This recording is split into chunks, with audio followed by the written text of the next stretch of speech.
In 1864, there was a referendum in Maryland on adopting a new constitution to ban slavery. Should we accept the outcome? Absolutely, as long as it's yes, and absolutely not if it's no. We have to win. Liberty must prevail. It so happens that in Maryland, slavery was banned by using ballots. Meanwhile, in Virginia, slaves were being emancipated by using bullets. Whatever works. Well, focus here has got to be on using ballots and using tactics, everything, every possible legal chess move available to defeat the enemies of liberty. The more we get done with ballots, the better. Now, take a look at what my favorite, all-time favorite Congress member, Ron Paul, said.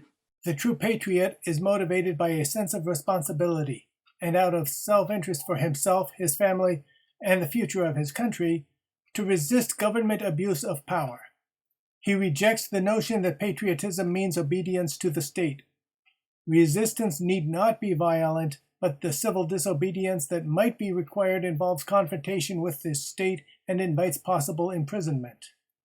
Peaceful, non-violent revolutions against tyranny have been every bit as successful as those involving military confrontation. Mahatma Gandhi and Dr. Martin Luther King Jr. achieved great political successes by practicing nonviolence, and yet they suffered physically at the hands of the state.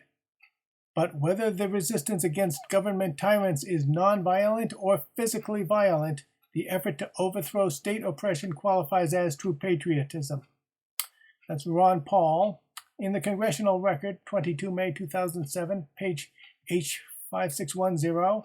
And that's 2007 Ron Paul 55 verses 5 and 6 in the Book of Ron Paul at my website, ronpaulquotes.com.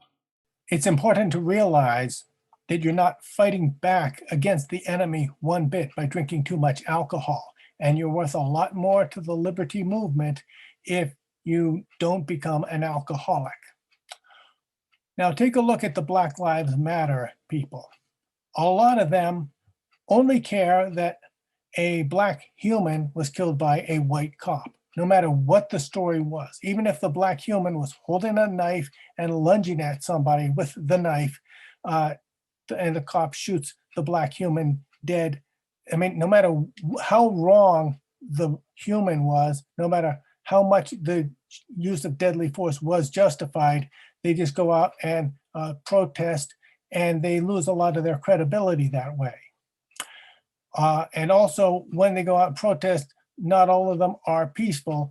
And when they go out and riot and attack innocent people, that's exactly the kind of thing that makes the victim say, oh, thank the God that the cops are here. What would we ever do without the cops? You're building more support for the cops.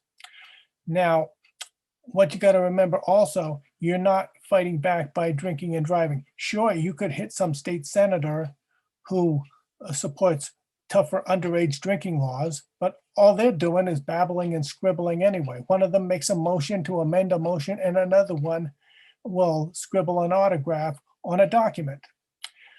You might wind up harming some little kid. And yeah, that hurts the parents who might be voters that support tough underage drinking laws, but what did the little kid ever do to anybody?